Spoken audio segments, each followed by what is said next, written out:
Welcome to the next issue podcast. Please enjoy the show. Woo! Here we go. Hello, everyone. Welcome to your this is not Sunday, Saturday edition of the Next Issue podcast. Someday. If you're watching us on one of the four videos that YouTube created somehow, I don't know. We'll clean it up afterwards, but hope you're joining us here live. Today we got a pretty big show.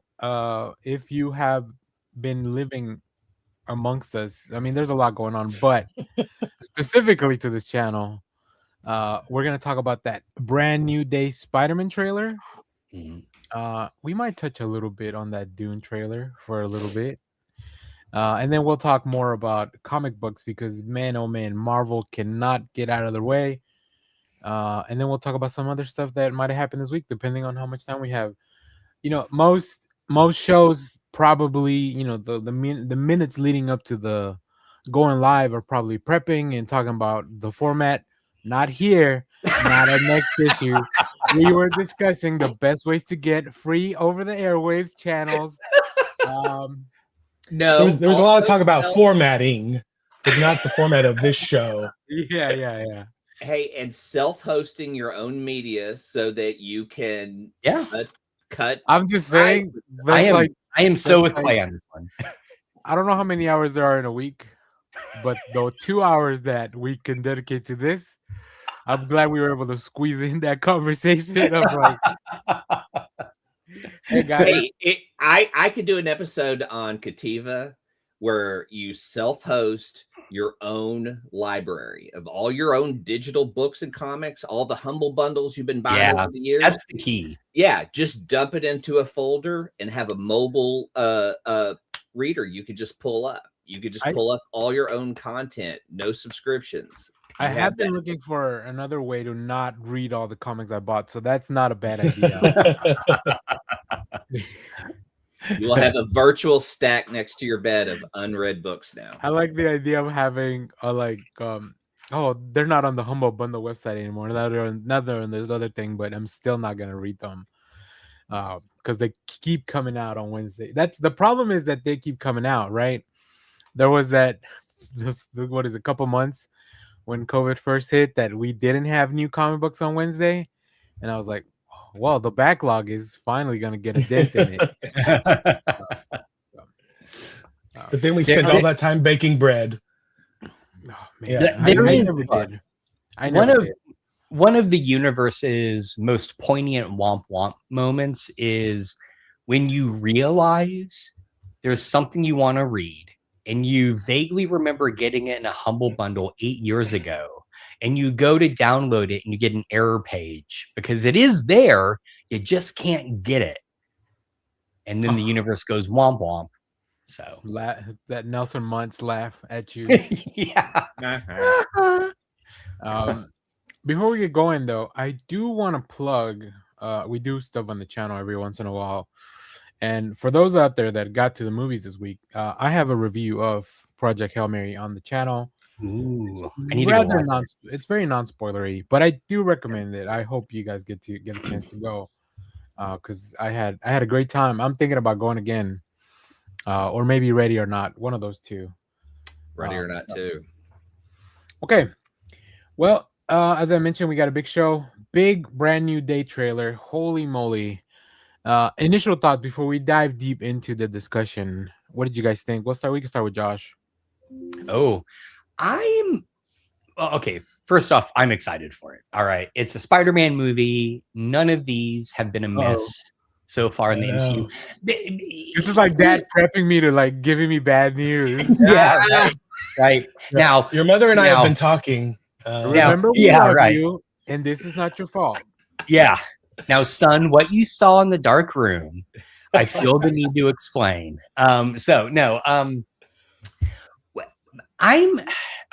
a little concerned just about, it's called Brand New Day. And yeah, it's very clear that Peter is still struggling with the aftermath of the last movie, right? Where nobody remembers him. And so even in the trailer, you get a sense there's this sort of disconnect between him as the hero, Spider-Man, getting the keys to the city, and him as Peter Parker the person just being utterly alone. And I guess I'm a little hesitant to see where they take that, because I feel like it's all leading towards him trying to get back in with MJ. And I just blanked on his friend's name. God damn it. Ned. Ned. Thank you. Whereas what I wonder is, I mean, if you look at the history of Spider-Man, Spider-Man is almost always about him getting into these very depressing situations and feeling alone and then finding a new group, right? So I don't know. That's where I'm a little worried about. All right, Jeff. I mean, and the movie may be about that. We don't know. It's just a trailer. Peter Parker, the incel. Oh no, No. please, no. No, now hear me out. They are setting him up to not only isolate him and put him in that, petri dish, but he's even more isolated because he sees people he knows that don't know him. Yeah. So he sits in a sadness that's different altogether, like that no one else can experience. But like to have that level of sadness and still choose to go out and do good and be the best that you can be, that's really Peter Parker. And that's what I like. I think that maybe is the setup. I'm okay with that, because this did honestly feel like the first MCU Spider-Man story that feels like classic Spider-Man, because Spidey's always about him, like never quite, like he always has to choose between being Spider-Man or Peter, right? And typically he chooses Spider-Man. I'm really intrigued to see where they take it. But what would make Peter become a darker version and embrace this sadness? Venom. Because you see his eyes coat black in the trailer. Is there something that could I missed that. Yeah, I missed that. I did, man. I love the shot of inside his mask. I thought that was an amazing, and of course, I took it as this meant to remind you of Tony, right? Because we would always get these shots of Tony inside his helmet. So, Jeff, what about you? Where'd you land on this? I'm excited for this movie. Can you guys hear me okay? Yeah. Okay. Go. The mic light is on. It's off. I don't know what's going on. I enjoyed it. I think my favorite part about it is how much the internet freaked out over it with all their theories. People being removed from the trailer, sort of like that shot in they had all three Spider-Man. Yeah. But who do we think did they remove? Howard the Duck. Daredevil. I assume it's Daredevil. I really think there's going to be a Daredevil team up in this. Anyway, Jeff, I'm sorry, I totally cut you off. They went nuts over the. It's not Rogue, but the funny placement of the girl in the bus with the bleached hair. The green. We still don't know who the Sadie Sink character is. It looks really exciting to me. Arcade. It could be Arcade. I saw a Typhoid Mary guest earlier, and I was like, I hadn't even thought about Typhoid Mary. I love Spider-Man being on his own, kind of, where Peter has to kind of figure it out on his own.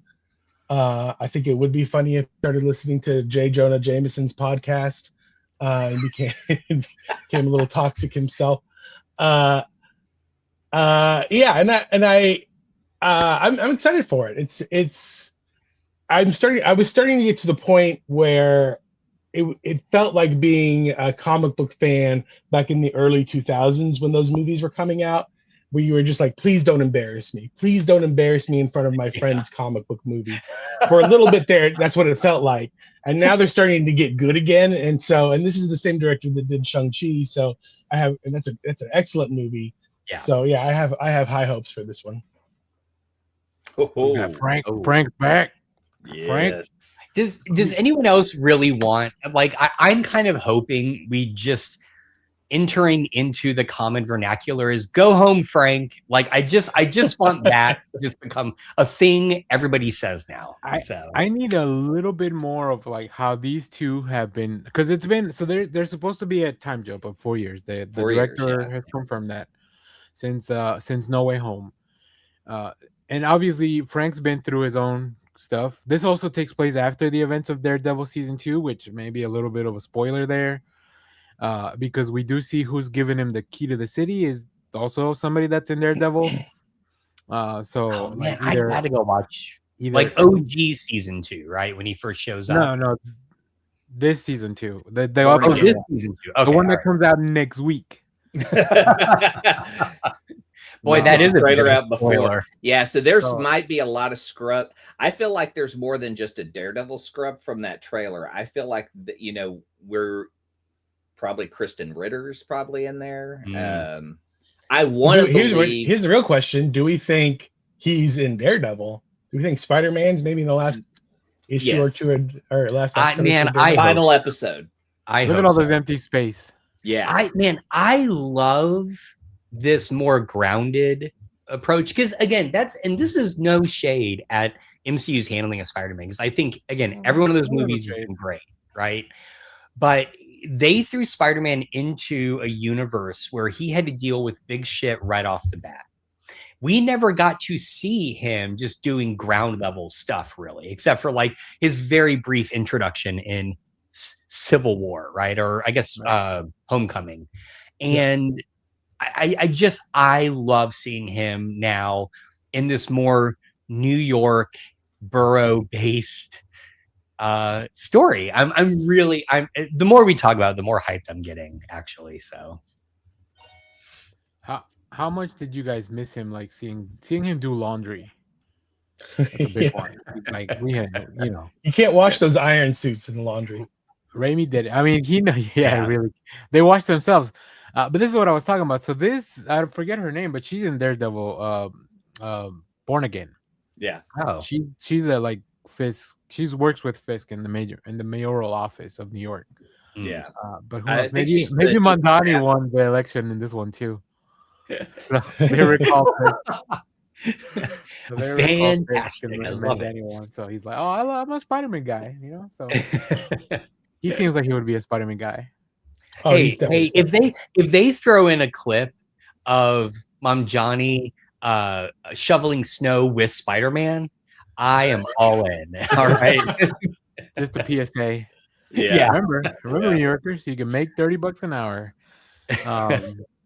Here we got the, living in, I don't know. This is definitely a shared washroom, and I don't like it. I don't know what that building's like. That setup in the building. How bruised his leg is. Like, I know. Like, is that from his enemies, or is that a Frank? Is that Frank making him get out of the way? It's probably it's probably from this moment right here. Oh yeah. Hey, you know what? That is the right side. Yeah. So also, I love that there's just like an armored car going through New York. And then we see who's inside the car. We see that lady, that old lady, which is interesting. So I do hear online rumors that this is Sadie Sink in here. Man, if she is Arcade, I'm going to be so fucking happy. Oh, no. Like, not as so long as I've happy. been hyping the idea that Arcade would exist in a Spider-Man movie. Oh, man. I do also I lost it going. She's a gamer girl that just Arcade would be awesome. I mean, I've heard Jean Grey, Typhoid Mary, actual Mary Jane Watson. God, Typhoid Mary is a great idea. There's like one of the the Spider Queen from all that Spider nonsense. Spider Queen. Like there's Madame Spider character. Madame Web. Madame Web. They're already like the Moreland, the stuff that's all tied into Moreland and the Spider Slayer, the interdimensional spider stuff. Jeff wants Spider Gods back in Spider-Man. Yeah. More Pepsi ads, please. More Pepsi ads, please. We got Dr. Banner back. We got Dr. Banner, who I guess is just like teaching now. I love it. Apparently at Empire State University, I think that's what it's called, right? Yeah. Now, Yes. I don't know if anybody else here is reading Hulk Smash Everything, but the beginning of that series, Bruce Banner is teaching in college, and the leader, in order to get a reaction from the Hulk, runs up to Bruce Banner and smacks him with a frying pan. And the leader is dressed as Doctor Strange. So when Bruce Banner turns into the Hulk, Hulk thinks Doctor Strange hit him with the frying pan. And that's how the whole series starts off. So I kind of hope that's the post-credit scene. Who wrote that? Okay, Ryan North. Marvel, hire fucking Jeff because he just sold this book to me in under 10 seconds. I am so gonna go read this now.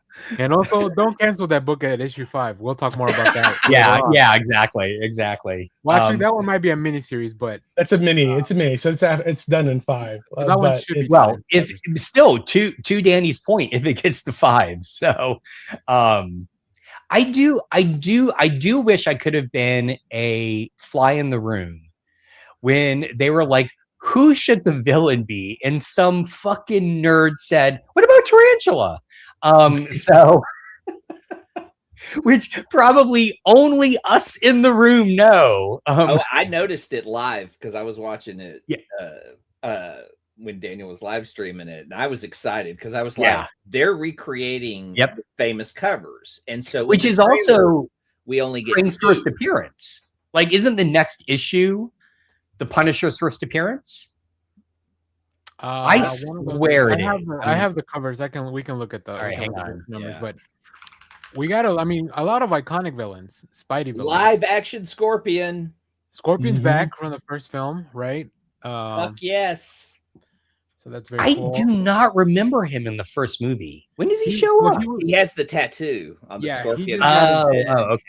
Yeah, he was kind of a flunky then. I think he helps blow up the boats or whatever. Yeah, he was there with Vulture, and then he's in the credit scene later. Credit scene in prison. Okay. So we got this shot, right? Amazing Fantasy, of course, iconic. She's an icon. So good, yeah. We have this one with Boomerang. So these all look to be part of like a maybe superhero montage of like that we may see in the movie. There, look at that. That's awesome. On a boat, no less. And there's all this stuff with the hand. Who the hell knows what the hell's going on there? Earlier, Danny, you said there's a 4-year time jump. The director's already confirmed there's a 4-year time jump. So I'm wondering if the movie's not split, if it doesn't start with a 4-year time jump. So all that stuff with MJ, because that's just them getting into MIT, which was almost immediately after No Way Home or whatever the last one was called. Correct. So my guess is that the time jump is that kind of settles like that. We see all that, and that's just like the first 10, 15 minutes of the movie. And then there's the time jump. And then maybe that's where we get all this montage of like, we've just built up a Spider-Man universe, and now we're just kind of dropped in res media where now he has all these villains that he's kind of built up. Agreed. So I think that's kind of what seems to be happening here. Yeah. So looking back at the covers that Josh mentioned, so the Punisher stuff came out in issue Amazing Spider-Man 129. The other covers that they homage were Amazing Spider-Man 345. That's the one with Boomerang. Here, I'll show you guys. I guess I don't have to keep it a secret. Maybe I'm wrong. Maybe it was the Jackal that he was. The Jackal. So yeah, in the Punisher cover, they are hunting the Jackal. That's kind of the whole thing. I was wrong. Sorry. Here it is. It is the Jackal. Okay. Which I have maybe 1 or 2 facsimiles of this because it's obviously very cool. Oh, classic. I think they put it out every time the Punisher hits the live action somehow again, they reprint it and they do another facsimile of it. Yeah. You think the Punisher's big issue was that he had that receding hairline, and that maybe if back in the day that they could just have given him plugs or something, he wouldn't be so angry? Yeah, I think so. Or maybe the plugs made him angry.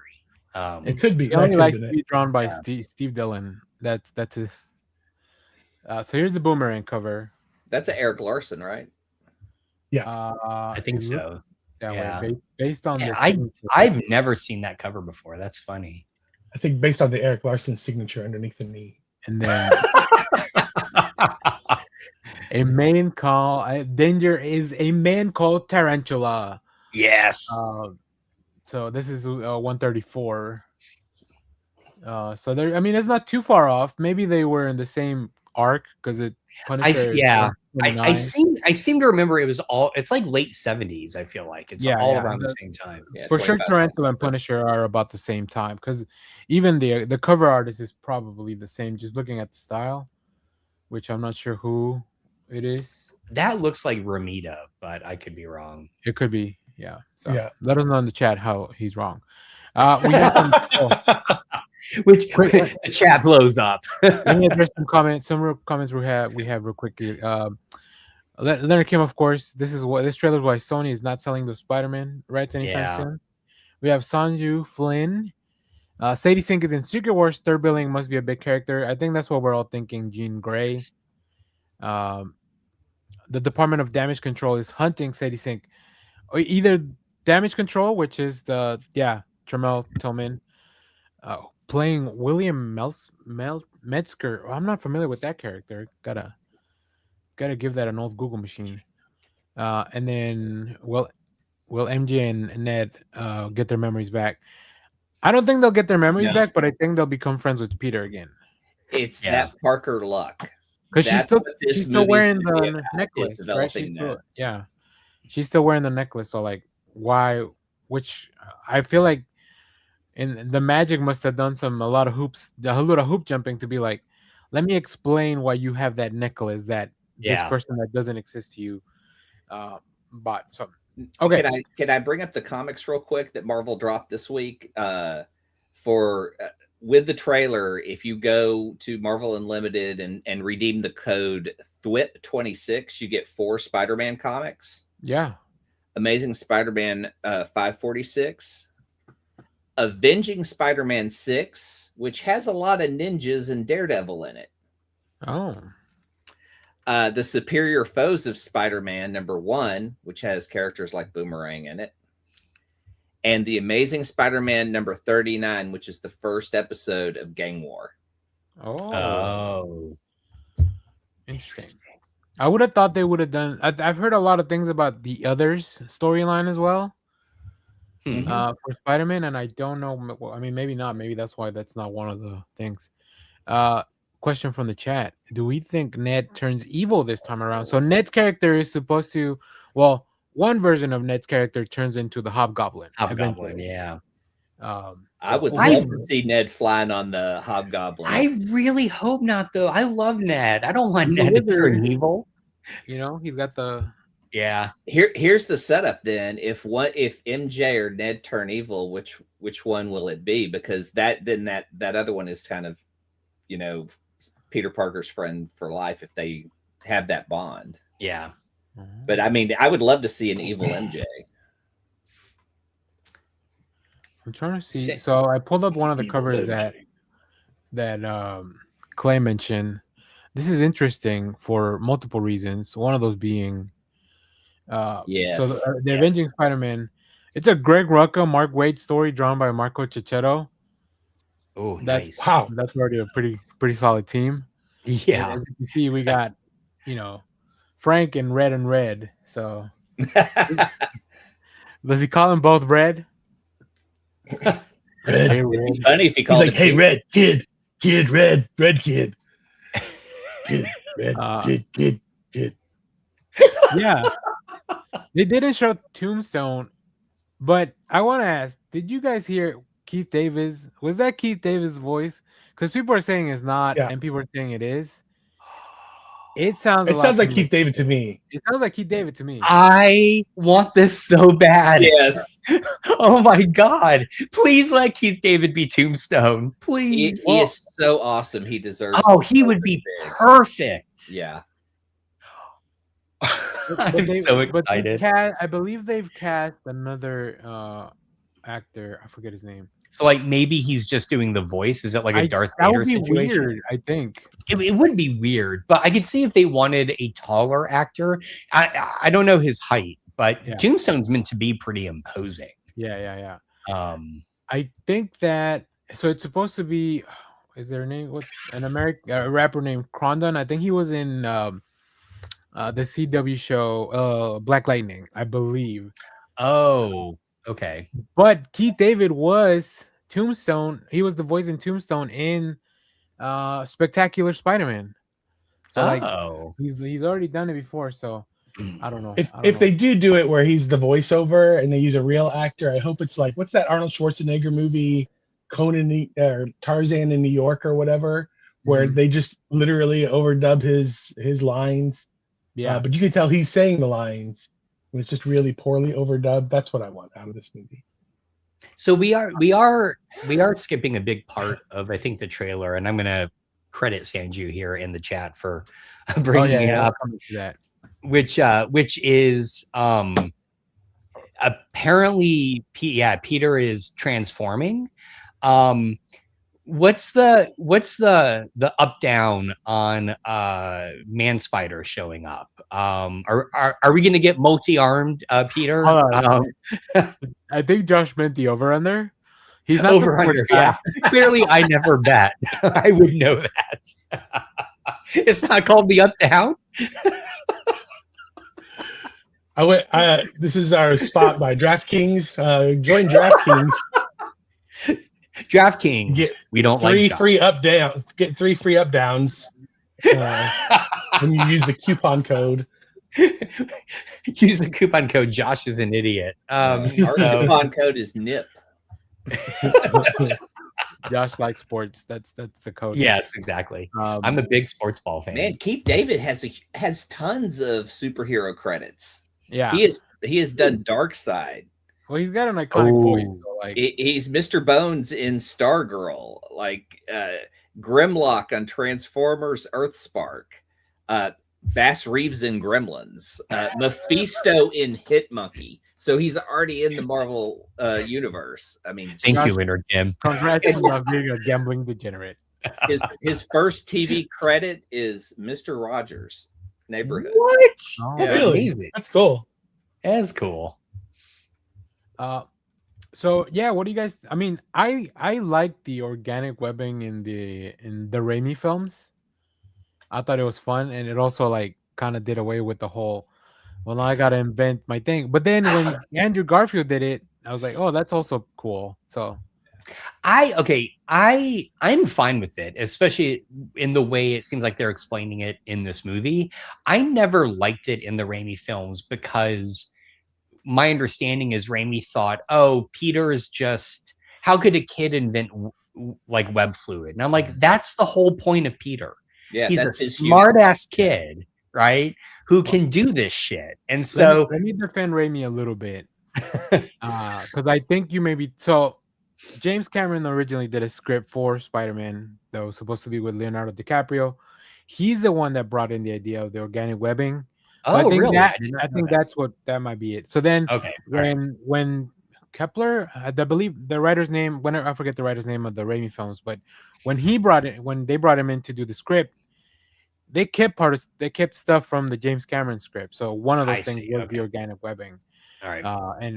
And you know, like I said, I think it worked for that movie. I do. It works really well in the trailer here, just like not knowing what the hell's going on with Peter. Is Peter homeless? I feel like that whole scene is like, why is he sleeping up there? No, and now just his apartment. He has an apartment, but yeah, that's right, because he lives across the hall from, or to Jeff's point, is that just in the beginning, and he dedicates himself so much to being Spider-Man, he has like no income. I think at the end of the last film, we did see him enter like a crappy apartment, and then he's he's sewing his suit. They bring back the guy that's like rent. Yeah. The finally girl that likes Peter. Where's that? Yeah, the one that gave him cookies. Then we'll finally be like, Peter, you should. So sweet. She was right there, Peter. Why are you so funny for him? Come on, man. I did see this was making rounds of online that really it's just things have gotten so expensive now that Peter had to learn to make his own webbing because he could no longer afford to go out and get the chemicals to create the webbing. Fair. That's fair. It was just his body's natural reaction to His inflation. body's natural reaction to inflation is to produce its own web. Wow. I wish my he's body's one of natural the- reaction to inflation was to produce, I don't know, coins. That would be awesome. I've been Money. producing lots of gas. The showing credit where he's like this is because he's looking at gas prices. Yeah. Ah, we in real time, so we just got back from a short trip. In real time, we pulled into a gas station, and by the time we left the gas station, gas had gone up 10 cents. damn. Man. Yeah. The guy come out to charge her a little bit more.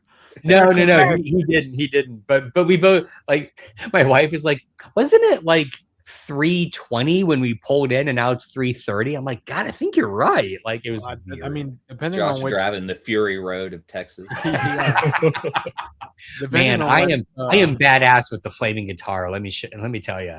Which way were you guys going? East or west? North? North. Oh, okay. So I Yeah. think prices should have been, because if you go east or west, they get more expensive as you Really interesting. interesting. Okay. As you head to the coast. Mm. I think a lot of people also have a question that we need to address. This is very important, especially for current times, since Spider-Man comics are going through turmoil, and I we know have what you're to gonna figure it ask. out. Is this Paul?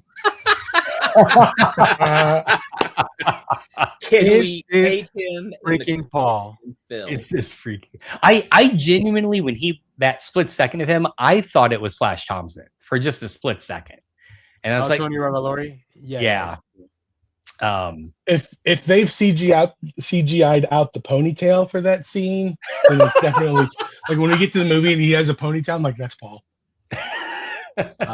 So this is actually, so just to not to be mean to the actor, this is Iman Asfandi. You may know him if you watch Ahsoka season 2. He plays Ezra Bridger from Rebels, so he's the live action Ezra. And I believe I met him at a convention at some point. Cool. When he was doing the rounds. He's from Texas. He's from Laredo, Texas. So that's, room for kind of hometown. Not, yeah. So that's what we were saying, Sanju. So, but is it Paul from the comics? That's what we want to know, because people hate Paul, and I specifically use that for the thumbnail. So we got to get into it. It would be funny if it is, and he's just there because she's single. Like all he does is exist to be like the opposite to Peter, and Peter can't do anything, so he just hates this guy for existing. Yeah. So we need to hate Paul. It's Paul. It's definitely Paul. For those that may not know who Paul is, back This was all new to me. Zeb Wells, when he took over the comics, I believe, MJ and Paul got sent to this other dimension. But look, we need to backtrack. Okay, Marvel sure. hates when Spider-Man is happy. That's the first. Wait, does I thought that Marvel was hate implied. it? Sorry. I thought that was implied, Jeff. That's why I didn't, Yeah. I didn't really feel like. Wait, We need to does- go back does to- Marvel hate it, or does the editor in chief hate it? I think it's Yeah. I think it's somebody along the way, somewhere it's written, Stan Lee cursed this poor Spider-Man character. Man. They divorced. So Mary Jane and Spider-Man got married. Then Mephisto split them up, and they have been separated ever since, much to the chagrin of all the fans of Spider-Man.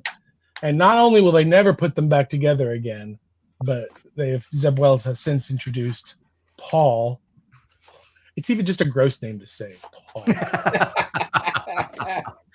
Look, As Paul is Mary my Jane's- least favorite Beatle. All right, and Whoa. weirdly, my least favorite gospel author. So it's just all over the place. Interesting. That's not even a ponytail. That's just a man bun. Right, Can right. I draw I mean- two other connections together? Shit. Hold on, We- we haven't. Let's finish explaining who Paul is. Okay, finish Paul. Finish Paul. I'm sorry, but I just will go ahead. Finish Yeah. him. Finish him. So Paul and MJ get trapped in this other dimension because like some deity is hunting down Peter or something. I haven't really read it all because it was not Nor, very nor good should comics. you. But there's a time dilation between the time that they were stuck in there and the time that Spider-Man was able to get him out. And they had kids and a family. So when they come back, MJ has spent all these years now with this man, Paul, to kind of compress a relationship into just a few issues. And they go through their ups and downs. And I mean, Paul's still very much involved in a lot of Spider-Man things because MJ's got her own book. She's currently Venom. That's also very confusing. And that should spell the end forever of Peter and Mary Jane, because if Peter is still in this like, I can't afford rent because Marvel won't let me, and and Mary Jane's like, there's no way I'm leaving my husband with kids for a guy who can't get his act together because his bosses won't let him. Like, it doesn't make any sense for her to be like, oh, Peter, you're the love of my life, even though, you know, they've ruined these characters. So, but you know, like I said, I'm not reading the Spider-Man run. It's just I really try every time they try to open the door, and then this whole spiral thing's going on with all the Spider books, and it's very confusing. Norman Osborn's a good guy. Yeah, well, I don't mind as much because I never read the part where he gets Gwen Stacy pregnant. So, you know, well, this sounds like a perfect segue then to. Should we start talking about Dan Slott's comments? We'll get to it. Right. I know we're not here for perfect. We're teasing. We're still teasing. That's right. Stay tuned for that. All right, Clay, you had something you wanted to talk about. The name of the movie, Brand New Day, and what happens in the comic in Brand New Day. Well, One More Day is where Mephisto deletes everybody's memories, but Brand New Day is just like it's what they call that. All those issues after. Yeah, but One More Day led to that. And who was introduced, kind of crowbarred at the end of Ironheart. Oh, Mephisto. Oh, is he crowbarred in just for this movie? Is there going to be a setup where he gives him something that he wants, and maybe that's why we see his eyes go black? And what would be that wish of this version of Peter at this point? Probably to get back with MJ and Ned. Yeah. Like, let MJ and Ned. He only gets one. He can only pick one. That's the Mephisto way. And it'll be a bad way too. So, like, it can't be Aunt May. She's dead. So, what if he brings back Aunt May, but this time it's like old Aunt May, and she's a zombie. She's a zombie. And then it just goes old. I know they love to cram a lot of things in these Spider-Man movies, but that's so many things already. You have Punisher, you have the Hand, you have Scorpion, you have Tombstone, probably. But this goes back to Jeff's point. I think Jeff may have nailed it. What if all of those villains we saw is just a montage in between the time jump, right? Like really, like Boomerang's really not in it. Tarantula's really not in it. It's just this like montage of the villains he's been fighting before we get to 4 years later. Yeah, like at the beginning of the Fantastic Four movie. Exactly. Great. He has to have a rogues gallery, I believe. What if that? Yeah. Now the next big thing is Doomsday, which we've already heard is maybe loosely based on Hickman's Secret Wars, which have a little bit of Beyonders in them. So what if the post credit of this scene is Spider-Man trying to teach the Beyonder how to go to the bathroom? And he's wearing that all white suit. It's like he's wearing the all white suit. Beyonder. Yeah. Oh, he's actually, that's what this is for. The scan is to show him where the organs are supposed to be. Yes, that's right. Yeah, No, no, Beyonder, you don't poop out the ears. The ears are for sound going in and earwax coming out. If you pull that back up, two of those little things say superior. So what does that mean? Superior strength, superior ability. Yeah. So what if see, I don't even like superior foes of Spider-Man. To have superior Spider-Man, we have to have Doc Ock. So what if Sadie Sink is Doc Ock? There it is. Ooh, that's interesting and weird. I don't know if I feel arcade. Man, I hope it's arcade. I really do. Partly because I white suit and all. I just want an arcade in the MCU, and then I want them to take that miniseries we read and turn that into a DCU miniseries. Yeah. That would be awesome. So back to some quick comments here. Is Mr. Negative a secret villain? Those Sony games are really popular. They're very fun. I love playing them. Because Tremel Tillman says we're fighting a villain we cannot control, cannot see. So that could be either Jean Grey's manipulation, like, you know, whatever brain powers, or I'm not sure. So I haven't played the Sony game, so I don't know how they've updated Mr. Negative. But I think he also kind of controls people, right? He's more of a gang leader. Like, yeah, but he's also got powers, right? He's actually he has powers and he does fight Spider-Man. But what if they bring back David Tennant's Purple Man? Oh, and that's a lot. That's a big career. Yeah, I know. But that's, I mean, that so is far we've villain. got Purple Man, Mephisto, Tombstone. How the hell did I haven't seen Ironheart yet. How the hell did they cram Mephisto into the end of Ironheart? Oh, I don't know that they crammed him in. They built it up to him coming out, but it was through the Red Hood. The Red Hood was the villain, but that is true. He was there he was hinted at from episode 1 of that series, and then they finally revealed by the end, but the season felt kind of incomplete. So it just seems like weird because Mephisto, I feel like, is a big bad, and to just kind of be meddling with the Hood, who's like such a low-level D-list criminal. But it is comic accurate. Like, yeah, it is. The Hood came from there. It is, but it just seems there would be like levels of hell to get to Mephisto, not a direct line. Back here, so I think both Daredevil and the Hulk are probably in this shot. Oh, that's my guess. Because I mean, there's no way you put Mark Ruffalo in this film without giving us a little Hulk action, right? You know what? I honestly don't know, because if I were a red hand ninja and I see the Hulk coming at me, I'm not jumping like that. I'm shitting my pants and running away. Because I'm sorry, a ninja sword versus the Hulk is like bringing a water pistol to a nuclear war. Like, there's just no way that's gonna work. They color corrected. Also, these guys are all wearing their brown pants, actually. So. I was watching bits of Infinity War earlier this week, and I'd forgotten that they were like, Hulk's only in one scene, and then it's Bruce Banner the rest of the time.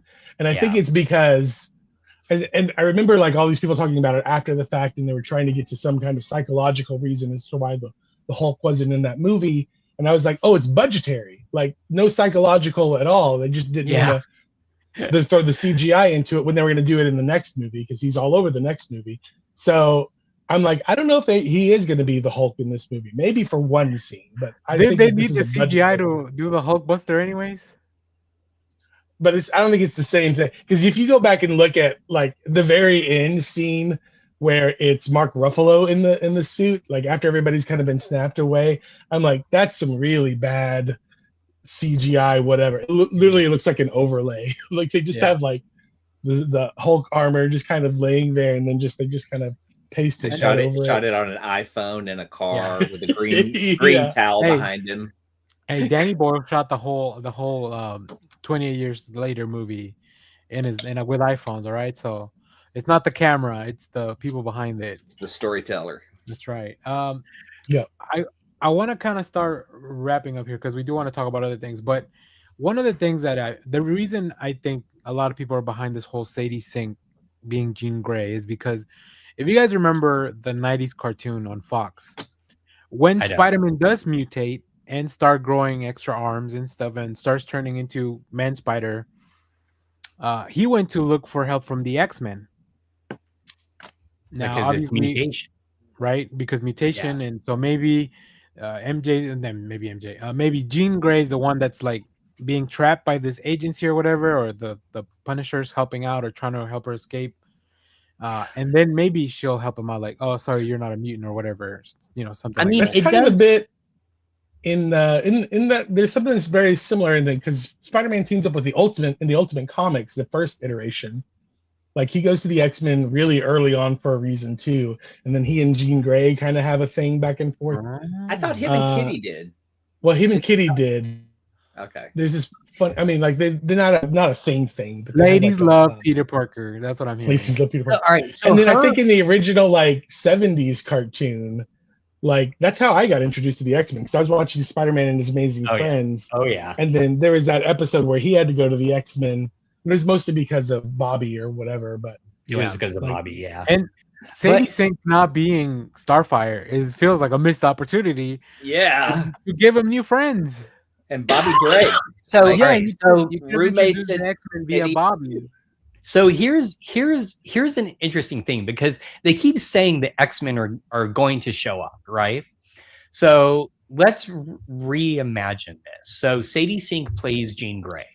What's kind of interesting, and we haven't seen this before, is what if they introduce Jean Grey off the bat as having the Phoenix Force, and therefore being this like uncontrollable villain-like force, right? That would explain why everyone's trying to track her down in this. Then at the end credit scene is Charles Xavier showing up and saying, I have the place for you. Cue her going to his school, right? Like going to the X-Mansion. So Yeah. And we see people kind of like possessed and going through. Cassandra Nova had that power, right? yeah, but she's dead. Don't get any. If they do multiverse chicanery again, I'm fucking out. I am so done with multiverses at this point. I know, is but she David has a great Keith. origin. You're gonna hate that Doomsday movie at the end of the year. Right? Is David Keith Professor X? Oh, man. shit. Fucking hell, that would also be great. Oh, And then shit. we can recast Giancarlo as Magneto. Okay, if he is, I am totally okay with Sadie Sink not being Arcade. All right, like that's my trade-off. I'm totally okay with that. Oh, give me Keith David as Professor nice. X. Oh, That would be shit, so that would be cool. awesome. Well, that's good. I like that, Jeff. That's a clip. Well, all right. I want to start wrapping this up. I just want to say also, I guess for the last thing is, let's see. The post that's credits good. be Peter meeting Dr. Doom. Mr. Stark is a you. Oh, like he tries to hug him. That's good. That's good. I do like that. Or if the Doom costume has very Iron Man influences. Oh I yeah. hope it doesn't. And maybe Peter I just thinks like that he I doesn't like the remember him. classic costume. I really do. Yeah. So, well, before we get into the comics thing, I want to say Zendaya is having a year. Oh yeah. Like not just she was in 2 of the big trailers this week. And then we also have, of course, she has the movie with Batman coming up, the drama, which looks really fun. Yes. Then Christopher Nolan's The Odyssey, where she'll be portraying Athena. And then of course we have Spider-Man and Dune Part 3. So I wanted to talk a little bit about that Dune Part 3 trailer. Because man, oh man, Denis Villeneuve can shoot a fucking film. Yes, he can. I just want to live in the spaces he makes in cinema. I mean, even as dark and weird and brooding as like Blade Runner or as desolate as Dune, I just want to exist in those spaces. They're so cool. I would choose probably the Arrival one because that seems to be the least shitty of all the. Like, I don't want to live in Dune. I don't want to live in Blade Runner. I definitely don't want to live in Prisoners. In Blade Runner, you just get a girlfriend on a thumb drive. I mean, and you just live in your apartment. No, because at least in Arrival, I can maybe run into Amy Adams at some point. So You still get to go grocery shopping. You know, it's all the same. Ana de that Armas cool. is a thumb drive. Oh, She is the girlfriend for rent in Blade Runner. Or And Leonard The Kimball, Arrival's of no- course, Euphoria. Yeah, But Euphoria also. The Arrival is no different than any, like, they're about to go to war. Like, we're about to go, you know, like, there's who knows what's going to happen here. It's basically the same universe. yeah. So, but what did you guys think of the? I'm not the biggest Dune person. I've only really watched the films. Like, yeah. what do you guys think of Dune? Dune Part 3? If Timothy Chalamet could just keep his mouth shut, and so I don't have to see him anymore as a person, I will really enjoy Dune 3. I just don't need to see the dude and promoting or in shit commercials. I don't give a fuck about his opinion. I don't care what he thinks about ballet and the arts. Just be happy that you're in this movie, because this is an awesome movie. Well, no, I don't agree with that. I don't mind his shenanigans. He wasn't fully just clowning on the opera and whatever. Like, he was more saying like it's also like very inaccessible to like regular people. You know, he He's a wasn't young crapping on community dude with an theater. open mic in front of him. He's going to say a lot of dumb shit, and that's what they're doing. He's also going to give you the full college spread. So, like, you know, some days you win, some days you lose. Like, but he really makes watching his films less and less appealing the more he talks. That part, I definitely agree with that. I say I don't like sand. It's coarse and rough and irritating, and it gets everywhere. I like the conversation in the trailer he's having with Rebecca Ferguson about how his father would handle this, and he's like, "Your father never started a war." And I'm like, "This is the turning point, right? This is where I mean, Paul Atreides is never meant to be the actual hero, as much as misunderstood as Dune is. From what he's not the white savior. Yeah. So what the Neville and you want a white savior? I'll give you a white savior. Wait, so this is really 2 movies in a row where Timothy Chalamet is playing the lead, but the lead is not necessarily the hero. Yeah. Like Marty Supreme is the lead of that movie, but he's not a good person, and he's not necessarily he's not even an anti-hero. He's just like a shitty person. And in this case, Dune, the same thing. He's not even an anti-hero. He's just a shitty guy. We also get the return of Duncan, Idaho. Yeah. Jason Momoa. Now, I did look into That's this. the craziest space name of all. Yeah. No. Jack Dakota. I'm not going to spoil how he comes back, because I did have to look it up. I was very curious.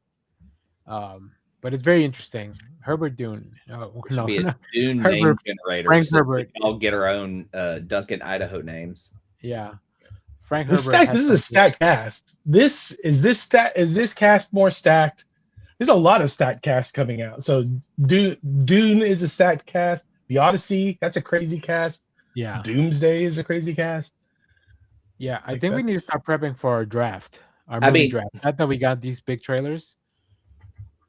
That's what cinema's about now. It's about the biggest theatrical spectacle that can get us out of the house into the movies. Give me another Ocean's movie. Oh, dude, I'm ready. Look at that. Oh my god. The hand just there. Goodness. Yeah, give me that Margot Robbie, what's his name? From Guardians. He's Rocket. Bradley Cooper? Bradley Cooper, yes. You know what else? I also really love seeing like space stuff in Dune. So much of it happens in Arrakis. Like, I forget. Like, because the TV show was a lot of space stuff. But like their ships and all that, like, it's very, very cool. He knows how to use the space to make you feel small. Yeah. He'll put like a mega ship in front of an army of people and make them look like ants. And it's just like the cinematic shots that he does are so amazing. Like his Blade Runner, like, oh. This is all shot just like George Lucas. Yeah. Josh, this Dune has Ewoks. So yeah, everyone get ready. Did you read Dune, Josh? Feels like that's a book you might have read. No, I've tried twice, and I just have a hard time getting into it. So I'm just going to watch the movies. I've put off watching the movies because I kept wanting to read the book. Now I'm like, fuck it, I'm just going to read. I also love that somebody probably showed Timothy Chalamet Apocalypse Now, and he's like, oh, I can do that. Fuck. That sounds like a very Chalamet thing to do. I'm Chalamet out. Well, it's funny because like, it's like the same 5 people in all the movies. It is. At least we got you on the Austin Butler train, Clay. So like that really helps you. Hey, that Bike Riders was amazing, and I loved his Hank Thompson. His Hank Thompson was great. I really want a sequel so bad. But that director can fuck right off. Oh yeah, but I hope that we get more. Get Also, another director who can do that level of noir right now. Who is that? I don't know. I don't know. We got Florence Pugh as well coming back as the Space Princess. Ooh. This movie's a lot like Star Wars. I've never been pewed out. I don't know if anybody ever mentioned. And then I'm looking for the shot of Anya Taylor-Joy because she's also in this movie. Like a really badass. Well, we have this shot, but this is not the one I was looking for. But this is also Anya Taylor-Joy in her Medusa form. God damn, it's so cool. Yeah, it looks so cool. I'm very excited. We gotta do probably sometime in April. We gotta do our movie draft, so we can catch a lot of these big movies in the summer. Yeah. We haven't talked about like our Oscar winners from our Oscar picks last week too. Oh yeah. Which Sinners did not win. So I win. Yeah. Clay won. Clay and all the white people won. You know what? I know which way white people are going to go. Yeah, that's really the way you just need to pick. Yeah, you connect to the white audience. We need to connect more with. They're going to praise Sinners and talk about how great it is, but they're going to vote. Yeah, for Paul Thomas Anderson's commentary on. I'm just going to leave it. I did see that meme get passed around from where it's Bradley Whitford from what is Jordan Peele's movie? Get Out. Get Out, and the little subtext is like, I would have voted for Sinners if I were part of the Academy. I would have voted for Sinners 3 times if I could. Yeah, exactly. Funny. Okay, that's enough of a trailer talk. Like I said, if movies are kicking off, going in hard. I mean, we got Mario comes out in a couple of weeks too, which I'm too excited for Super Mario Galaxy. I'm sorry. The first one was so good. And now we get Brie Larson as Rosalina. Like, I love it. But let's get into comic books because, man, oh man, Marvel cannot get out of their own way. I got a couple of videos that are going to kickstart a conversation. Shout out to Dano Cosmic on TikTok. I don't know. They probably just recorded this.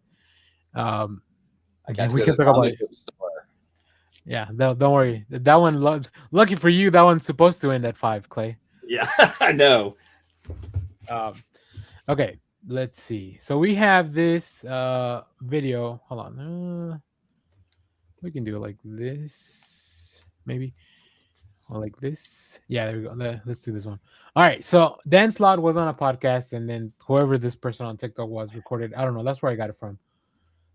If you are can you hear it? A reader and you loved reading, you had fun reading my run of Spider-Man and you want more of it, please put this on your pull list now. The final order for our first issue is March 30th. Please put this on your pull list now. If you are a retailer,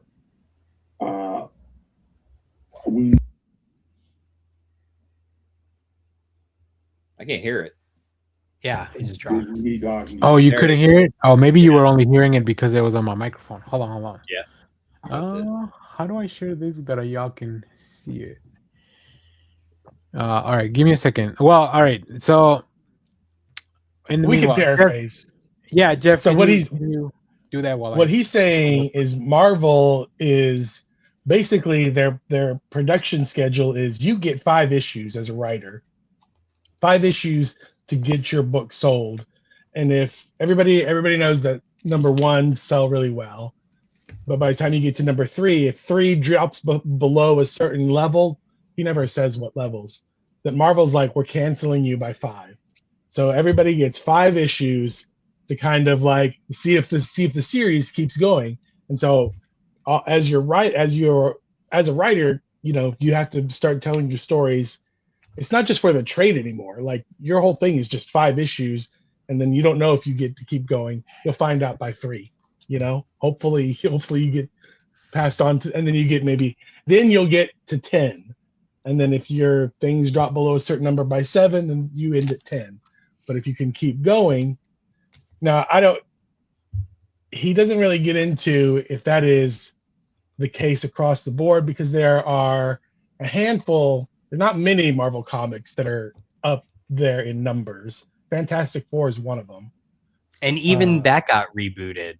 I mean, same writer, but it's like, I collect characters, so like my pull list is like, you know, Iron Fist, Power Man, Scarlet Witch, Howard the Duck, Moon Knight. So I haven't been in months, and every one of my books has been rebooted. So yeah, you've got. Well, this is why Scarlet Witch has. We've talked about this on this podcast. Scarlet Witch should probably be around 25, 30 issues, but they keep rebooting every 5. They keep renaming the series and starting over with number 1s. Yeah, so I get 4 of these and then a reboot for a Kunlun adventure. I get 5 issues of Vision of Scarlet Witch that get rebooted to Sorcerer Supreme, and she's had 3 other series before that were Scarlet Witch Solo, Scarlet Witch, and Quicksilver, and then Moon Knight lasted until issue 15 and is rebooted with Mark Spector Moon Knight with same creative team except the artist.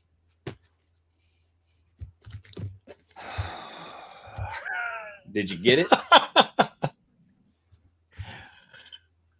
It's rough.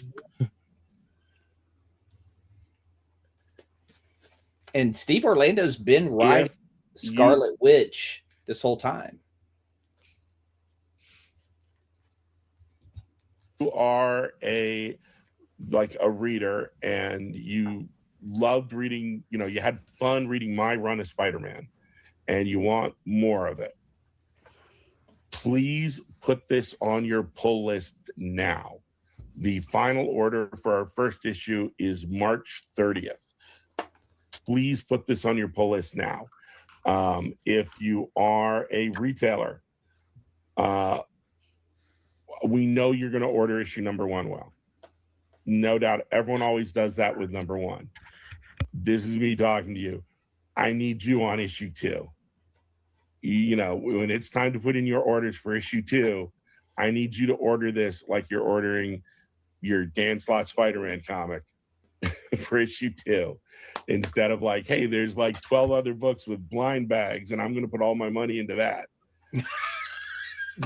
We're at a point now where Marvel is when books come out, Marvel books come out, no matter what they are, they're lined up for 5 issues at a time.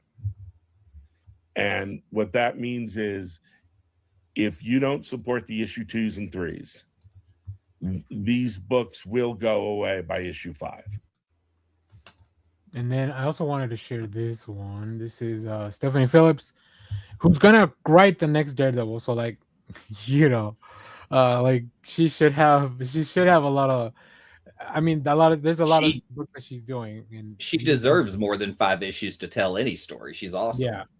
So she's talking about her Planet She-Hulk, which was one of the books that came out of Jonathan Hickman's Imperial. She-Hulk issue 5 is finally out today, and I love this issue so much, but I have to answer some questions about what is happening with She-Hulk, and is issue 6 the last issue? Now, obviously, if you read issue 5, you can see that there is a big cliffhanger with lots of stuff clearly set up to happen in this ongoing series. But issue 6 will now be the last issue of this story, which is both incredibly disappointing and really, really unexpected. As I think I've seen other people noting, there have been some changes to the entire Imperial line, and unfortunately, Planet She-Hulk falls under the Imperial line, and we are impacted by that as well.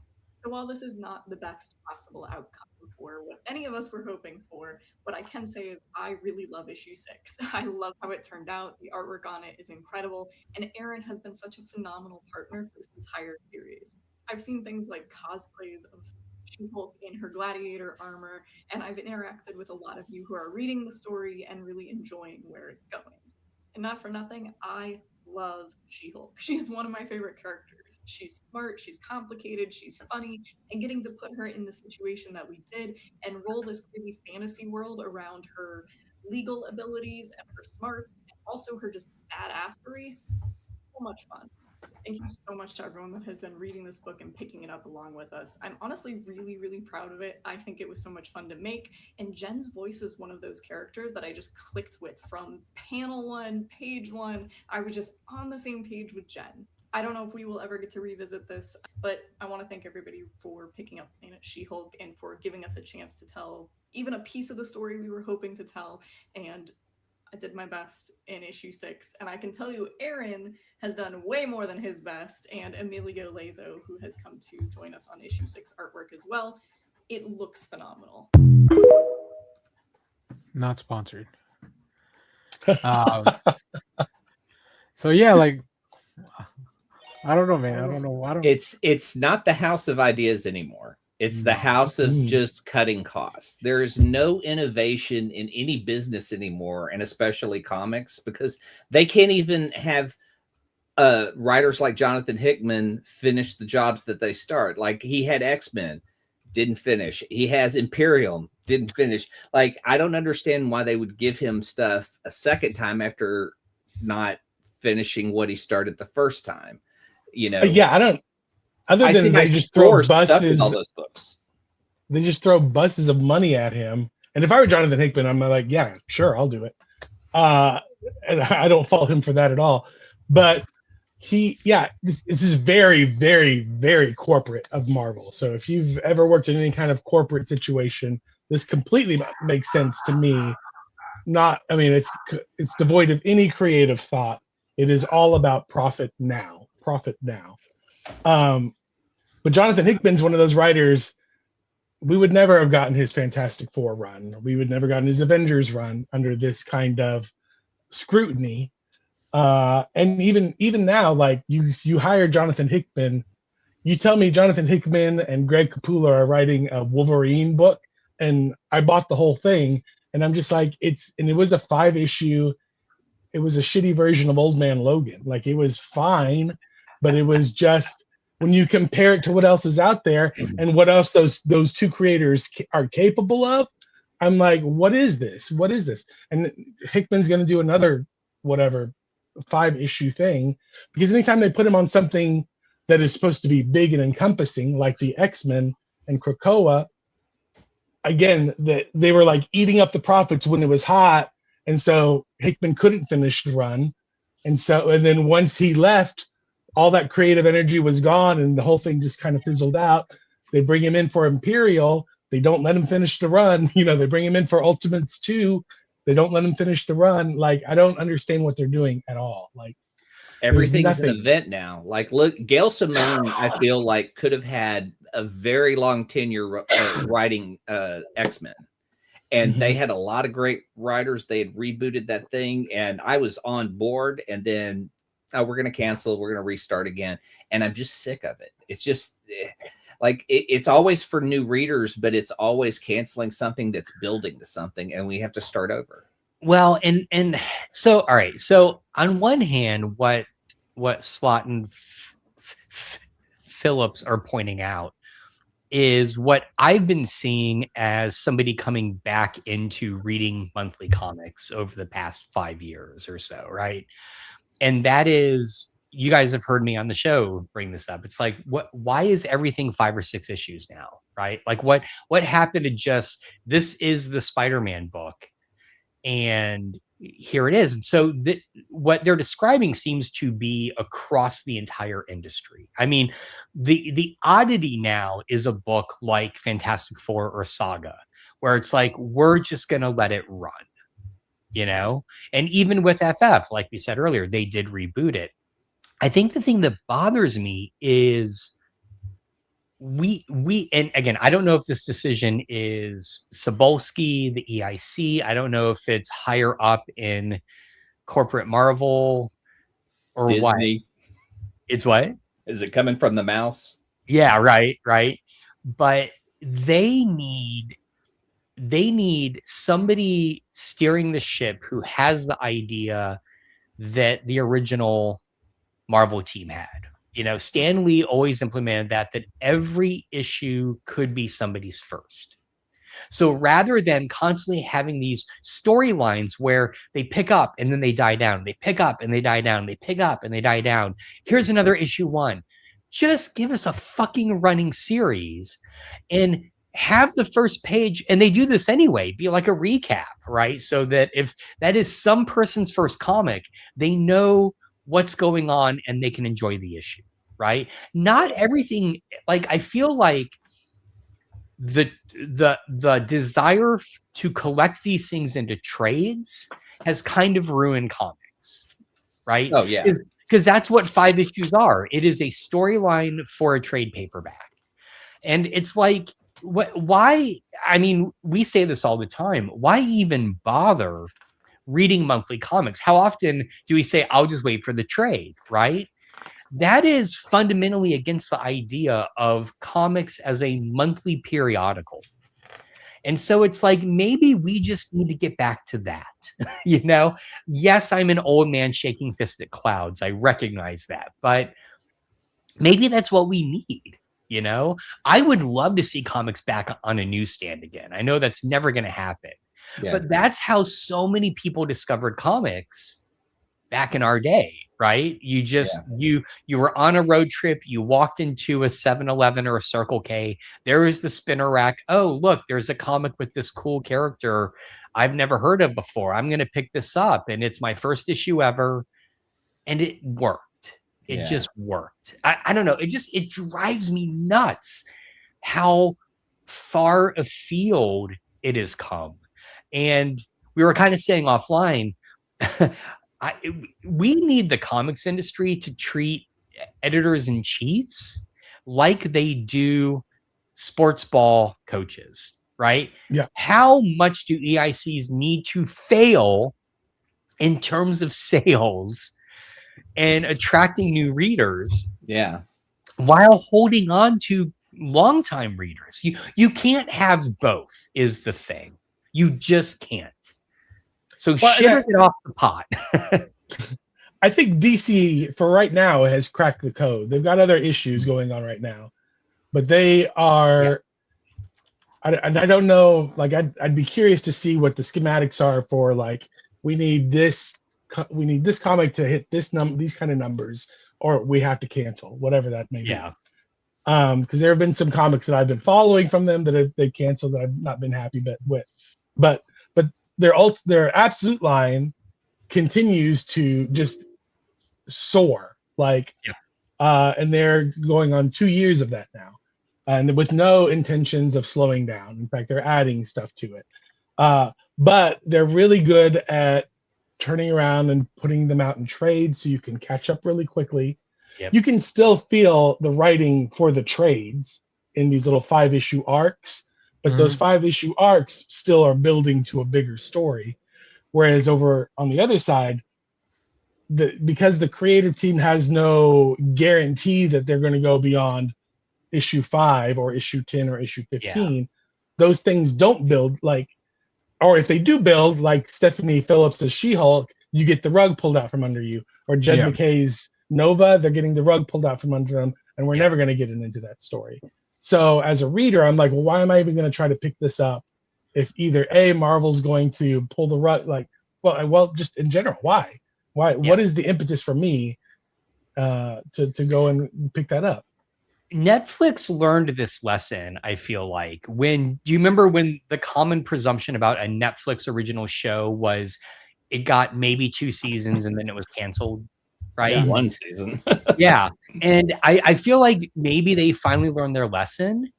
Marvel needs to learn this, right? Because again, creators of Slott and Phillips's caliber should not have to go onto TikTok or a podcast to plead for people to buy their work so it doesn't get canceled. Exactly. But they are welcome here.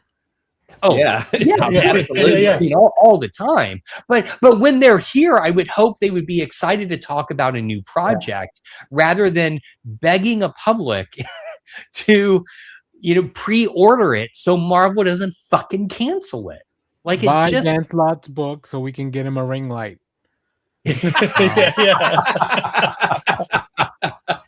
I was very quickly kind of going through League of Comics just to kind of do a little by the numbers, and like, so Marvel, I was looking for series that are over 30, and that was impossible with Marvel. Outside of the Avengers, which they just canceled. They're about to restart it or reboot it, whatever. Their longest running titles right now, and I might have missed a few things because they keep rebooting stuff, is Uncanny X-Men, the Gail Simone book with David Marcus. That one's at 25. Regular X-Men, the adjectiveless X-Men, if you will, that's Jed McKay's book. That one's at 27. And The Amazing Spider-Man is at 24. But this is like, I don't know, fifth or sixth or seventh volume of like them restarting it. In the meanwhile, and those are flagship books, I think, for Marvel. Here's what DC has above 30. Green Lantern, that's at 34. Catwoman, 86. Harley Quinn, 61. New Titans, which was just retitled, but they kept the numbering. So like, you don't have to, if you want to retitle your book, we get it. We're smart enough, well, for the most part, like, unless you're completely new readers. Yeah. And they kept the continuity numbers with Harley Quinn because her recent book was issue 200. Yeah, they did that for the anniversary, but then they went back to 60. Okay. Yeah. All right. Because Marvel does that too. They have Venom, which is like in the 300s or whatever, but it's because they kind of bring in legacy numbering. Yeah. But yeah, Titans just changed the name to New Titans. Nightwing, 137. That's the latest issue they have solicited. Batman, Superman, World's Finest is at 50. Poison Ivy is at 43. A book that was only meant to have 6 issues. Like, that was originally planned to be just a miniseries, and it was so successful. What's the longest Hulk run we've had? Was it like Donny Cates's like 25 issues? I'm sure it was some Peter David thing back in probably. Well, no. I mean, just going from like the more past, recent in modern times? 10 years. Yeah, because probably. To me, Hulk is a book that should be ongoing forever, have the same number count, but it's been rebooted over and over. Yeah, Philip K. Johnson did about 30 issues, but then they changed it to the Infernal Hulk. Superman's at 36, and The Flash, which comes out next week with Ryan North writing. So make sure to go put that on your pull list. That's at 31. Josh. And see, and yeah, well, and I was about to bring that up. It's like, okay, I'm assuming, and I could be wrong, I'm assuming they rebooted Fantastic Four simply because it was in anticipation of the movie coming out. Yeah. Right? Why? Yeah. Why? Like, why not just fucking promote the comic you've been doing? It's the same team.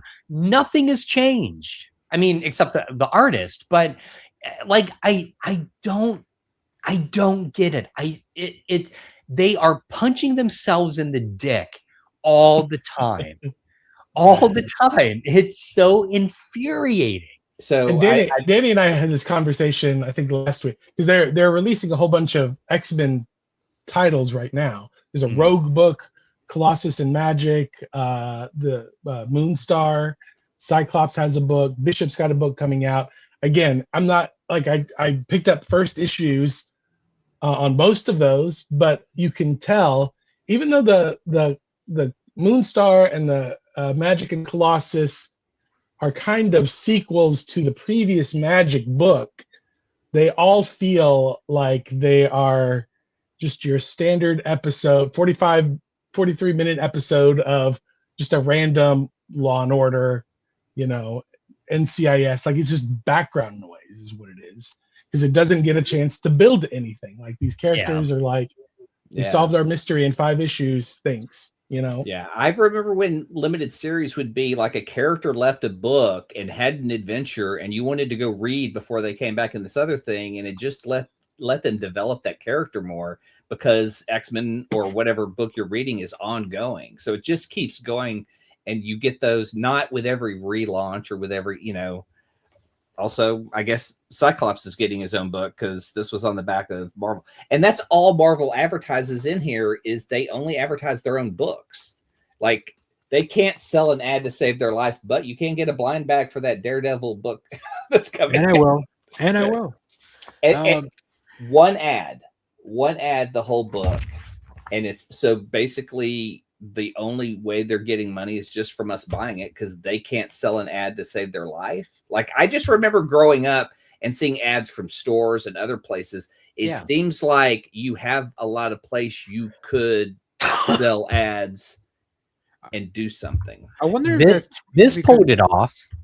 This thing was it was a delight. This thing was filled with ads, and I did also love per our conversation this cartoon about saving comics with Spider-Man with guns. And the last comment is the exec being like, we can finally earn money off comics again. You know, it's like, this is what's wrong with the comics industry. Anyway, sorry. Yeah, there are creators out there that I would pay to see them do an ongoing book. Like I was really invested in Gail Simone's ongoing X-Men book. I really thought she's going to take it and we're going to see like her really develop this, like the way she had done with Birds of Prey. They have such a great history because of what she's done. And then it was just like, well, we got 25. I think it was only 25 full issues, right? Before they canceled all those books and rebooted them. Uncanny's still going. I don't know how far he's going to go, but Gail Simone's is still on. It's still solicited till 30 right now. So. Okay, well, I'm surprised they didn't relaunch after Reviewing, they rebooted her book, the Exceptional X-Men, which Exceptional, Jed McKay's and reviewing, So, but like, even DC just putting a thing at the top that says, "Hey, start here," like, like that's it. We don't have to renumber it. You can just tell the people like New York. And Marvel has a history with this. Marvel Now again, Marvel Now 2 times in a row. You know, Marvel like they used to put all 2 Ultimate Universes. You know, like I don't know, man. I just like I've said this on the show as well, and this sadly also kind of applies to DC a little bit, but Marvel especially. Except for Fantastic Four, there is not a mainline Marvel superhero comic I read.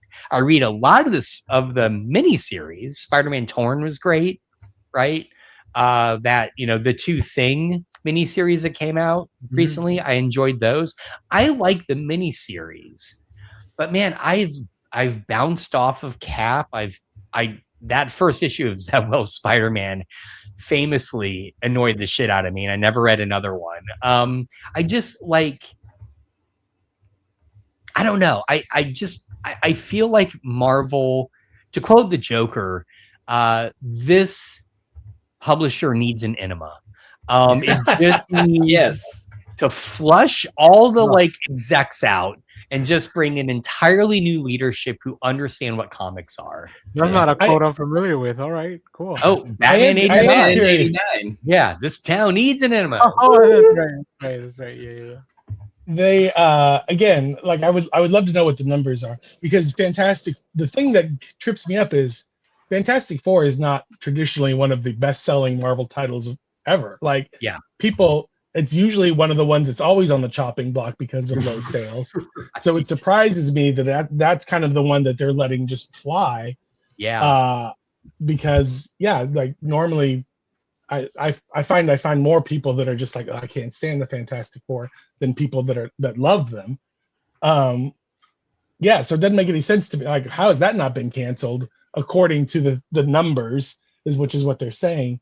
And I would assume, I would have thought that that Daredevil is just going to get a nice long run from Stephanie Phillips. But if She-Hulk does it, then I don't know. You know, the same for Joshua Williamson's Iron Man run. Like, I would assume that's going to get a nice long run, but who knows? You know, I would hope so, 'cause I would think that's like Joshua Williamson has been doing so much for DC. Like, there's got to be it had to be a really nice pitch for them to be like, hey, you want to come write a book with us? And if I were somebody that was established, why would I go to Marvel where I'm like hustling?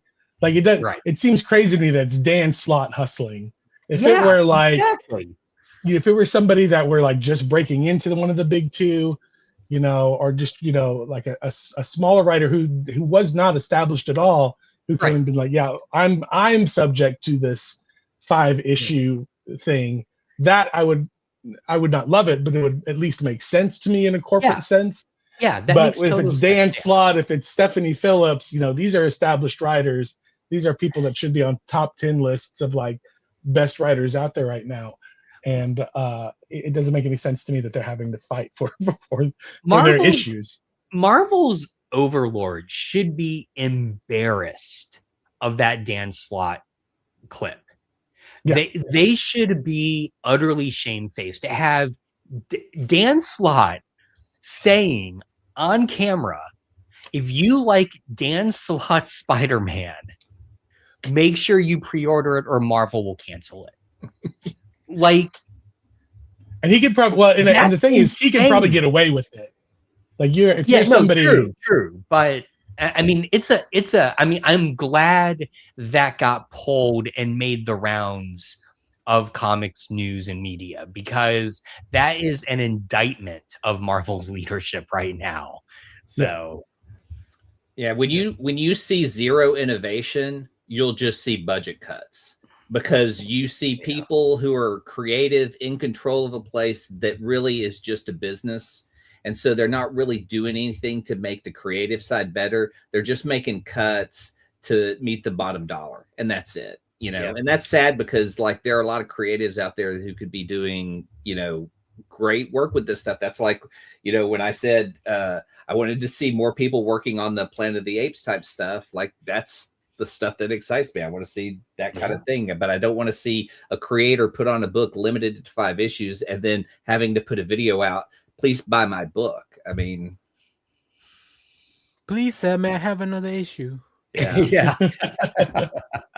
And then I was looking at like the Steve Orlando like Scarlet Witch run, which is really weird because they're not breaking it into different volumes. They're just calling it Scarlet Witch Volume 1, 2, and then when it was rebooted to Scarlet Witch and Quicksilver, that's Scarlet Witch Volume 3, and then Scarlet Witch Volume 4 and 5, and then when it got rebooted to Scarlet Witch and Vision, now that's a different title altogether.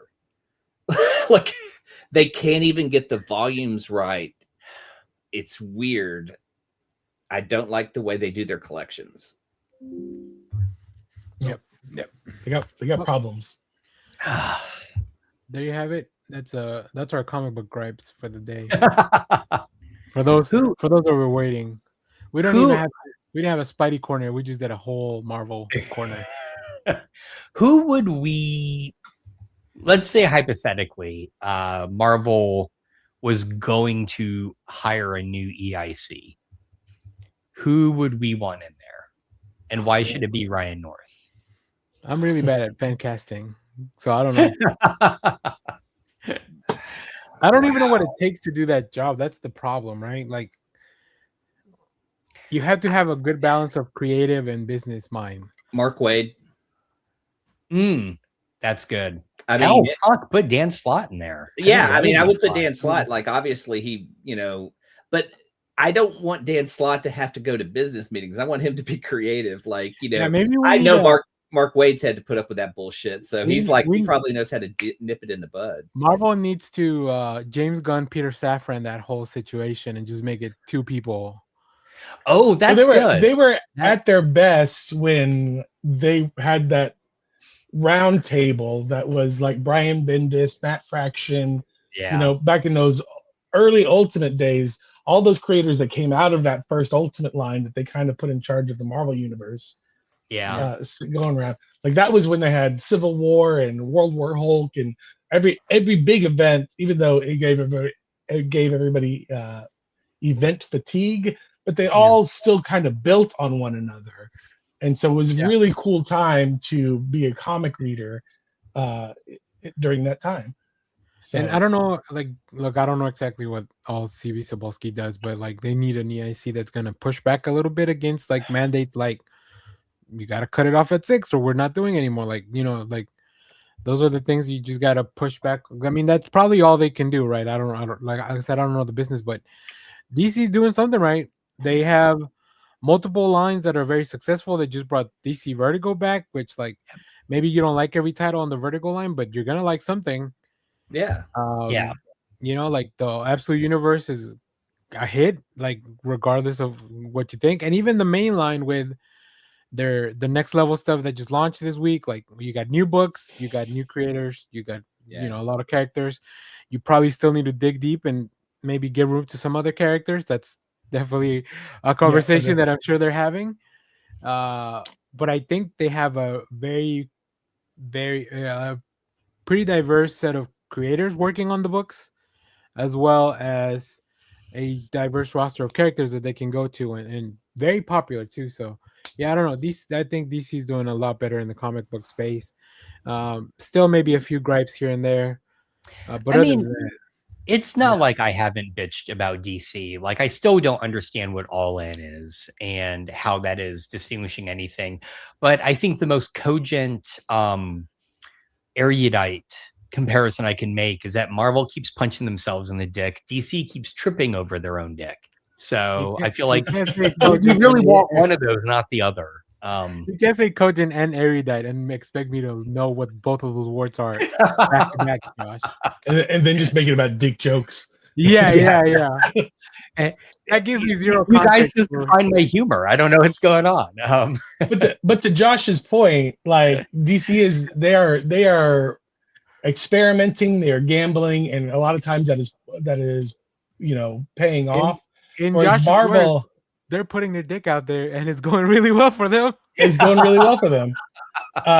People are going, wow, what a dick. But at Marvel, like all of their stuff, I get they're doing a lot of miniseries. Everything is being published for the 5 issues, and they're doing a lot of like using the Fox properties that they have access to now. Yeah. And so they're like, hey, look, it's the Avengers versus an alien or a Predator or the thing. Their alien Predator stuff might be the most organized stuff that they have. Yeah, or they're revisiting like old stuff. There's another Civil War series that's about to come out that is revisiting the Civil War stuff. Or they just brought Paul Jenkins back to do a Sentry book, which is freaking insane, and it's a really cool book. He hasn't been around forever. As a current reader, like I mean, that doesn't Paul Jenkins. I don't. He doesn't move my radar very much. But if you tell me the Ice Cream Man team is doing a Dead Man like over for DC, like I'm there. Yeah. I'm not necessarily. You can sell me on a Paul Jenkins Sentry book, but you got to sell me on it. Like you got to do extra work to sell me. No, really, it does not. I like the idea of the creator kind of revisiting his own creation. So no Jay Lee though, unfortunately. But it's a pretty cool book. That might have sold me a little bit more. Yeah. So, okay. Is there? Well, I mean, we still got a little bit of time left, but I don't know if you guys have anything else you want to talk about on today's show. I mean, Chuck Norris died, but we could be like, what? Huh? Sorry, go ahead. Oh no! Do you guys remember the Marvel Heroes game that Gazillion did a few years ago? It was one of my favorite games ever. You could play up to 60 characters and level them to 60. And yeah, I love that game. Yeah, Gazillion went bankrupt and the game crashed. Fans have been building servers, and the first 1.0 Marvel server is out there and you can install it. I've been trying to install it on one of my Pis. If I can get it to run, I will send you guys invites to play. Oh my God, I am so in. Yeah, but that's what I'm working on right now. I'm really excited for Marvel Heroes Gazillion. It was just you played through a whole storyline with a character, you got to level them up, and if you control the server, you could just unlock everything, or you can make the drops harder. So I'm hoping to figure it out. Maybe we can get a game going. Dude, that'd be awesome. I'm so in. Very nice. Okay, cool. I did want to mention, and since you guys are here, I just finished this Vicious book by V. Schwab. Oh yeah, it's pretty cool. It's really, really cool. It's very superhero kind of coded, so like that's what drew me into it. But oh man, this is part of a series, so like I'll be checking out the next one soon. I was gonna give the Iliad a chance and to read the Iliad and the Odyssey, but man, those I still need to started- read those as well. They're hard. They're hard to get through. I don't know. We'll see. I'm trying to take a break of this with another thing, but Danny, I do have 2 contemporary translations of both of those from U of Chicago Press. So if you would like those, hit me up. I can send you ebook copies. can you read them to me? No. I looked for just the, over the phone every night for 15 Yeah. minutes. I can, but I can only do it in a Gilbert Gottfried voice. So Oh God. I Even checked the better. library because there's a lot of audiobooks of it, and they've done it multiple times. So I look for the most modern one. oh yeah. And it still comes out to about 26 hours for both books. Yeah. I'm not so surprised. I think I'm just gonna wait and I'll watch Troy before going to watch the Odyssey. Oh, speaking of the Odyssey, I went to watch Project Hail Mary yesterday at the IMAX in Dallas, the big one, the 70 millimeter one. And they, first of all, really cool thing, they don't show a lot of trailers when you watch an IMAX film, which I hadn't done in a while. Yeah, I haven't They either. showed 2 things. They showed the Dune trailer that we talked about earlier, which looks incredible in the IMAX screen. And they show like a clip from the Odyssey. It's like a clip where you kind of see the whole Trojan horse maneuver, Cool. which I know that's more part of the Iliad than the Yeah, Odyssey. But I mean, it makes sense that it would be part of that. And man, they give you like 5 minutes. It reminded me of when they released 5 minutes, the first scene. And that might be the first scene in the Odyssey. It reminded me when they released the first scene of the Dark Knight in IMAX back in the day. If that's how the movie starts, we're in for a treat for that Odyssey film. So yeah, I don't do a lot of IMAX anymore just because it's not convenient for me to go all the way over there. But they had an 8:30 screening and I was off for the day. I was like, what am I doing? I'm already up anyway, so I might as well go to the theater. So yeah. How full is the movie theater at 8:30 in the morning? It was about halfway full for an IMAX theater at 8:30 in the morning. Yeah, like people wanted to watch this movie, and because I think this might be the only weekend that it gets a 70 millimeter. Oh, interesting. Okay, so that's why. So and they also want to probably maximize the screening times throughout the day because it's it's like a 2.5 hour movie, so it's relatively long. Is that the one up off of Webb Chapel and 635? By Titan Comics. Yeah. Okay. That's like a true IMAX screen, right? Because they have other IMAX, but they're like baby IMAX or whatever you want to call it. Yeah, so. They're not like real IMAXs. Yeah. Right. So IMAX, like at the Science Place by the fair. That's a real IMAX. Right. Yeah. That's a real IMAX screen, believe it or not. So yeah. Okay. Well, cool. We did it. We had a great show. I hope everybody enjoyed it. I don't know what we're doing next week because I never know. But we will. Yeah, we will in April do our movie draft show because I think we want to get all those summer blockbusters in there. It's going to be really interesting because there's a lot of. It got me excited. Like I want to go watch Ready or Not. I hadn't been to the theater since January, so like going back and watching a really good movie got me back in the mood for going to the movies. So the movies. That's right. Funny enough, Project Hail Mary does have a Harry Styles song in it. So it's a pretty good song. It's not a bad song. All right. So, all right. Well, cool. Thanks, guys. Thanks for watching. Thanks to everybody on the chat. Sanju, thank you for your comments. And then, of course, Leonard Kim, shout out. Anybody else that was watching and lurking, thank you for watching, and we'll see y'all on the next one. Bye-bye. The most important thing in life will always be Hail Bebo. Twitter loves you. Simon Center, get the fuck out. All right. Bye. Get out of here, you weirdo.